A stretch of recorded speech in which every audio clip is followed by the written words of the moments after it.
یاجوج ماجوج حضرت نوح علیہ السلام کے تیسرے بیٹے یافس کی اولاد میں سے ہیں۔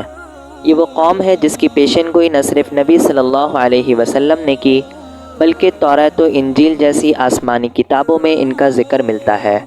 یہ قوم شمالی مشرقی ایشیا میں زندگی بسر کیا کرتے تھے اور اپنے ارد گرد کے علاقوں پر ہمیشہ وحشیانہ حملہ کیا کرتے تھے۔ روایتوں میں آتا ہے کہ یاجوج ماجوج بنی آدم میں سے ہیں اور اگر انہیں دنیا میں چھوڑ دیا جائے تو یہ تباہی مچا دیں گے۔ اس قوم کی عورتیں 1000 بچوں کو جنم دینے کی صلاحیت رکھتی ہیں۔ ان کی تعداد اتنی زیادہ ہے کہ ایک انسان کی نسبت یہ سینکڑوں میں موجود ہیں۔ کہا جاتا ہے کہ ان میں سے کوئی آدمی اس وقت تک نہیں مرتا جب تک اپنی 1000 اولاد نہ دیکھ لے۔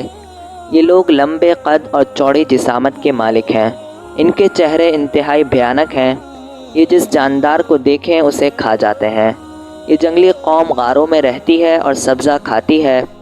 ان کے پنجے اور دانت درندوں کی مانند ہیں۔ ہزاروں سال قبل اس زمین پر اللہ کے نیک بندے ذوالقرنین کی حکومت تھی۔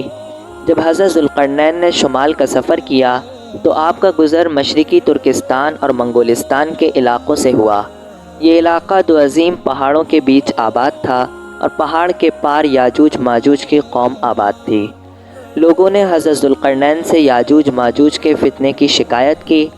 حضرت ذوالقرنین نے لوگوں کی فریاد سن کر اس درندہ قوم کے فتنہ و فساد سے بچاؤ کے لیے ان پہاڑوں کے بیچ ایک مضبوط دیوار تعمیر کروائی جو لوہے اور پگھلے ہوئے تانبے سے بنائی گئی تھی۔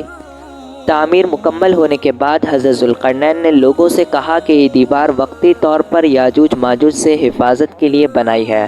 ایک دن یہ دیوار بھی ٹوٹ جائے گی جس طرح ہر چیز کو فنا ہونا ہے اور یاجوج ماجوج تمام زمین پر پھیل جائیں گے۔ حضرت ابو ہریرہ سے روایت ہے کہ رسول اللہ صلی اللہ علیہ وسلم نے فرمایا، پھر وہ دیوار توڑ کر لوگوں پر نکل آئیں گے، سارا پانی پی جائیں گے، لوگ قلعہ بند ہو جائیں گے۔ وہ ہر جگہ سے اترتے بھاگتے قریب آتے نظر آئیں گے۔ وہ آسمانوں کی طرف اپنے تیر ماریں گے جنہیں اللہ کے حکم سے خون لگے گا اور وہ کہیں گے کہ ہم نے آسمان پر غلبہ پا لیا۔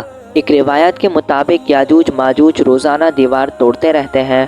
جب وہ ٹوٹنے کے قریب ہوتی ہے تو وہ کل پر ٹال دیتے ہیں اور اگلے دن وہ دیوار اللہ پہلے سے بھی مضبوط کر دیتا ہے۔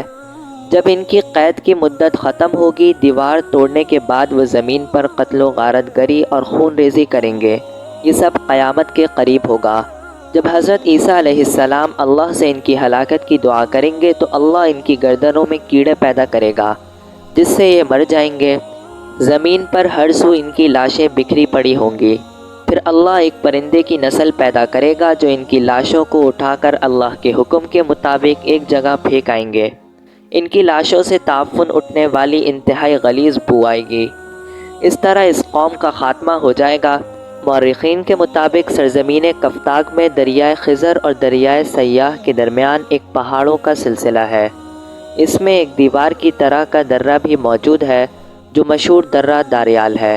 یہاں ایک قدیم تاریخی لوہے کی دیوار ہے۔